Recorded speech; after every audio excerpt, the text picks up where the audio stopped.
कभी नोटिस किया है, गवर्नमेंट पास्ट में कोई पॉलिसी लेकर आती है और वो वर्क कर जाती है, और नेक्स्ट टाइम जब सेम पॉलिसी लेकर आती है तो वो उतने अच्छे से काम नहीं करती और कई बार फेल भी कर जाती है। आपके एक टीचर हैं जिन्होंने आपको होमवर्क दिया, बट नेक्स्ट डे उन्होंने चेक नहीं किया और ये सेम पैटर्न 3 डेज तक फॉलो हुआ, तो नेक्स्ट क्लास में बच्चे काम करके ही नहीं जाएंगे बिकॉज दे नो कि टीचर तो चेक करेंगे ही नहीं। और मान लो कि 4th क्लास में टीचर ने चेक कर लिया तो काफी बच्चों का काम कंप्लीट ही नहीं होगा। मान लो कि सरकार ने सोचा कि हमें अनएम्प्लॉयमेंट यानी बेरोजगारी को कम करना है, उसके लिए रिजर्व बैंक ऑफ इंडिया ने मनी का सप्लाई इंक्रीज कर दिया, यानी बैंक्स को बोला गया कि लोगों को सस्ते में लोन देना शुरू करो, नोट्स ज्यादा प्रिंट करने शुरू कर दिए।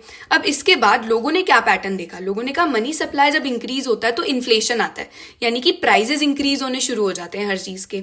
अब लोगों ने उसे देखकर वेजेस की डिमांड ज्यादा करनी शुरू कर दी कि हमें तो ज्यादा पैसे चाहिए क्योंकि प्राइजेस इंक्रीज होने वाले हैं। पहले भी यही हुआ था कि मनी सप्लाई इंक्रीज हुआ था तो इन्फ्लेशन बढ़ गई थी।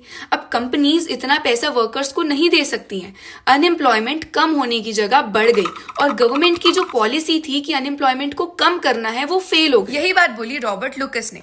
उसने कहा it is naive to predict the effects of a change in economic policy based solidly on historic data because individuals are forward looking and rational. इसलिए आरबीआई अब क्लियर रूल्स को फॉलो करता है, इन्फ्लेशन का टारगेट बताकर चलता है और सडन शॉक्स कम देता है ताकि लोग पैनिक ना करें। लुकस क्रिटिक भी यही कहती है कि इकोनॉमी नंबर्स से नहीं लोगों से चलती है, लोगों के बिहेवियर चेंज होने की वजह से रिजल्ट्स जो हैं वो भी चेंज हो जाते हैं।